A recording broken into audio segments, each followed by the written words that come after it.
Everybody, it's Mucha Marapa from Matrix Global Media, and welcome to Paid Research. This is going to be a series of videos that I shoot where I explain and I highlight my own experiences of going door to door, literally knocking on doors, going door to door in a bid to create more of an awareness about what I'm doing, to fact find, and of course ultimately to sell the things that I have.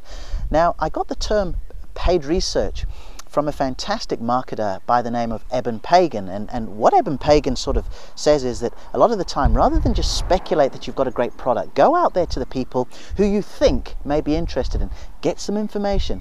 If in the process you go ahead and you get some sales and make some money, well, it's paid research, but the knowledge that you gather from being out there is absolutely vital.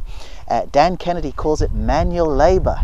Another fantastic marketer by the name of Perry Marshall calls it grunt work. And what we're basically saying is it's the old-fashioned way of going out there to generate a sale.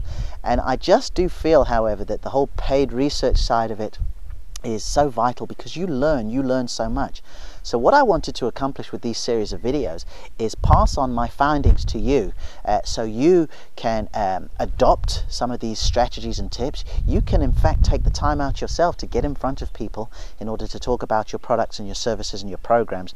But I guess as well, some of the things not to do, some of the things to avoid, because as positive as these excursions are, I come back with some horror stories as well based on how the local businesses are trying to sell and trying to promote themselves.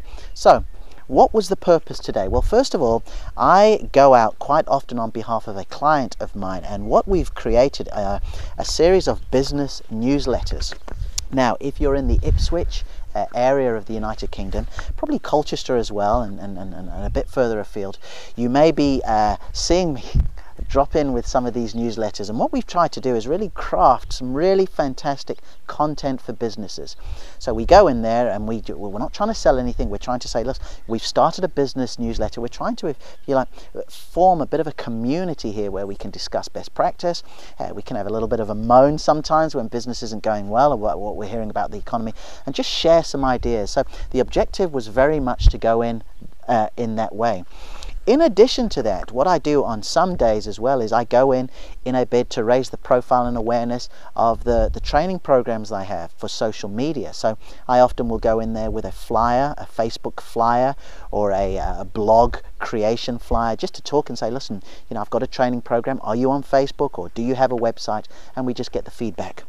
So today, when I was out and about, I had several objectives, and one, in a bid to raise my profile in the community, was actually a trip that I took to a radio station, the local radio station. And yeah, maybe it's my journalism background way back, because I used to sit on the other side there where at times we were saying, oh, what stories do we have, you know?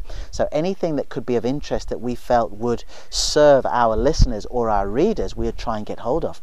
So I went in at that angle at one of the local radio stations and basically just said, look, this is what I do. I'm on a mission to develop local businesses, to help them sort of recession-proof their businesses.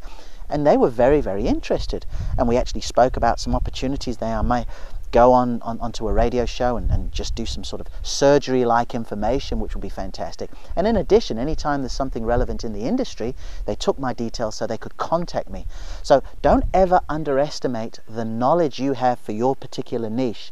And if you have an opportunity to speak to somebody from the local newspaper or the local magazine or the local radio station, TV station, be sure to position what it is that you do and how that might be of value as and when something becomes newsworthy. That was one of the things. Another thing that really sort of came close to home here was there was a distinct difference between when I went into the businesses where there was a solopreneur or an entrepreneur running that business. There was an element of warmth. There was an element of, hey, we're all in this together, so they gave me their time. Versus local businesses I went into that had employed staff. Now, this isn't one big knock on employed staff. That's not what I'm saying. But what I am saying is I was totally shocked at how little the staff, the employees, knew about what was going on in their business. I went in on one stage just promoting the Facebook pages, and I said, look, I'm designing and I'm marketing Facebook, and they say, well, we're already on Facebook. And I said, oh, fantastic. Could you give me some details about your page? I can honestly say there was one shop out of probably 15 that were able to tell me what their Facebook address was. One. And one particular place, which I think could be a Facebook marketer's dream. It was almost like a dental cosmetic surgery sort of thing, where you go get your teeth whitened and your nails done and all this other stuff. Well, I went there and I said to the lady who was sitting there, I said, oh, I designed Facebook pages, would you be interested in them? And she said, well, we've tried, and it hasn't worked. We haven't, we tried to put coupons on there and so on and so forth. I said, fine. I said, how many people have you got on your page? She said, 4. So that was the start. And then I said to her, well, would you be interested in learning more on how to sort of generate business via Facebook and get more fans on there? And her response was, well, not really, because I'd end up doing all the work. So then I thought, and I think for marketers, particularly providing local services, one of the greatest things that you can do is take all the risk away. Just eliminate the risk. So I went in at the angle because I really believe that this place could just make an awful lot of money, build a great list via a Facebook presence.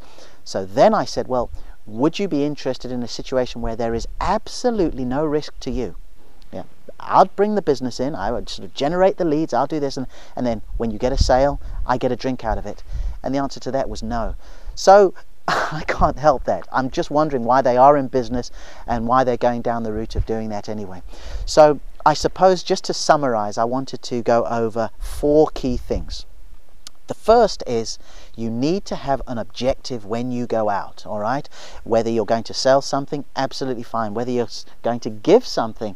Now, more than likely, the more that you give of real value is received better, and it gives you an opportunity to go back time after time after time. If you go just with something specific to sell, they might even say, right, give it to me and that's it, or they'll say, no, we're not interested, and that's the end of it. So my recommendation is you do often go in there and give something to start with. The second thing is, on the back of that, do your research. Make a real pitch to say, right, I'm going to go to this part of town, or I'm going to see these kind of companies, and really make sure that you are prepared when you go in there. The third thing I say is always try and find a platform that can elevate you and your profile, i.e. the media. A local radio station, a magazine, a newspaper. Too often we are approached by these organizations to advertise with them. They say, well, look, come take a full page, or we'll give you a bit of editorial or advertorial. But the editors, the writers within these organizations cannot get enough quality content and credible information for something. So make a pitch as part of your sort of going out and about to find some of these outlets that can really sort of, help you promote your message, and at the same time provide great value to their listeners or their readers or their viewers. And then finally, make a commitment to do it. I tell you, it's so beneficial when you go out and about and you begin to speak to people, because some of the things they tell you can form the foundation for some quite fantastic copywriting. What they're saying, have you tried time after time and it hasn't worked? If you're a social media manager or a local marketing provider, why don't you go down the route with that lady who was a bit of a shock, if I'm totally honest, and say, are you sick and tired of doing all the work yourself? Let us do it. So by being very proactive and going out and doing that paid research, that grunt work, that manual labor, it really will stand you in good stead as far as how well you listen and then how you craft your marketing messages accordingly.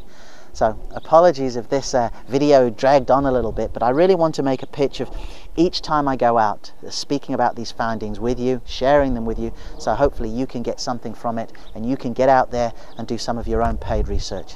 Until next time, this is Mucha Marapa from Matrix Global Media, and thanks for taking the time to watch.